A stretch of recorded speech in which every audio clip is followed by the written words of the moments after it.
begin our talk with a simple exercise. Can we all sign our name on our palm? Okay, easy, right?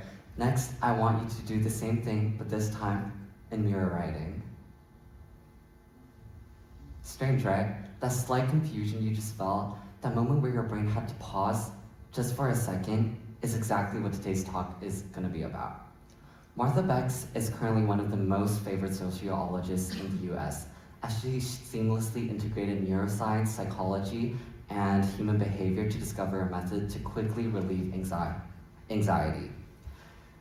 So today I just want to share with you all just how extraordinary Martha Beck's story is and exactly what she has discovered. Martha Beck was born in a Mormon family in Utah. And the Mormon faith had a very unique culture where family equals to church.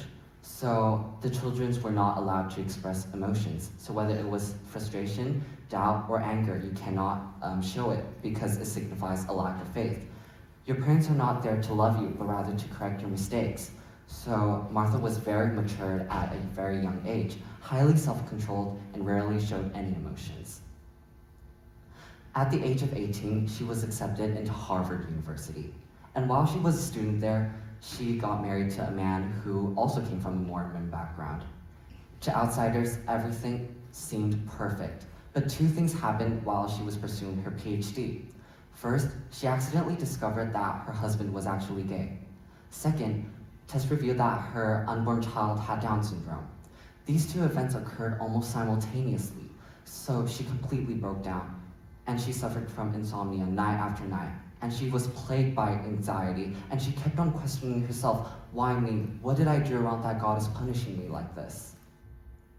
At that stage, since she hadn't finished her PhD yet, she still needed to keep up appearances and act if everything was normal. One day, while assisting at a behavioral science class, the professor assigned a strange exercise. Write your name on your palm and trace it backwards from the last stroke and work your way forward. Martha mechanically followed the instructions, and writing her name forward came very naturally. And when she wrote it backwards, she realized that she needed to concentrate. She wrote one stroke, and she compared it to the original and wrote the next. The whole process felt like a simple sketch, and by the time she had finished, she realized that during that 1 minute, she hadn't thought about her husband or her child at all. Her mind instantly became clear. Now recalling the exercise we did earlier, were you thinking of anything else? Your mock exam grades, your child's academic performance? Probably not. So Martha tried it a few more times, and the results were exactly the same. Her anxiety temporarily vanished because her attention was completely absorbed by something else. She immediately realized that by doing something she was completely unfamiliar with that broke her routine seemed to make her anxiety vanish. Martha began repeatedly testing whether her method was actually true. She didn't do anything particularly complex. They were all everyday activities, like organizing your music playlist on a music app, or rearranging your items on the desk from smallest to largest, or doing a simple design on your t-shirt, or building a Lego set without instructions. She discovered that as long as the task fulfilled two conditions, her anxiety would vanish. First, the task wasn't very complex. Second, the task didn't require her to judge whether it was good or bad. At that moment, Martha realized that anxiety might not fundamentally be an emotional issue, but rather an issue of attention, because anxiety only surfaces when you have free time. But once your attention is 100% occupied, anxiety gets pushed aside. So what activities requires our attention? Creative activities. When creating, brain switches to a mode of sensation, experience, and vivid imagery. So it is extremely difficult for these two modes to dominate simultaneously. So Martha arrived at a conclusion that anxiety and creativity cannot occur at the same time.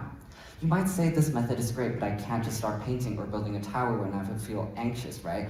Wouldn't the anxiety come back the moment I stop? Yes, that's true. But the key isn't whether the anxiety will return, but whether you have gave your body a genuine experience of being free from anxiety.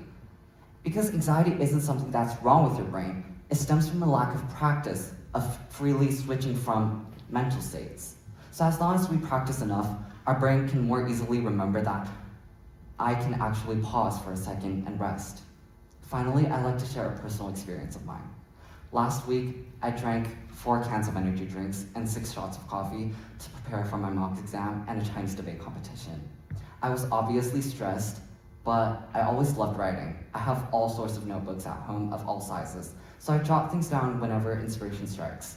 I only recently realized that I may have unconsciously been using Martha's method of engaging in creative activities to keep my anxiety at a relatively low level.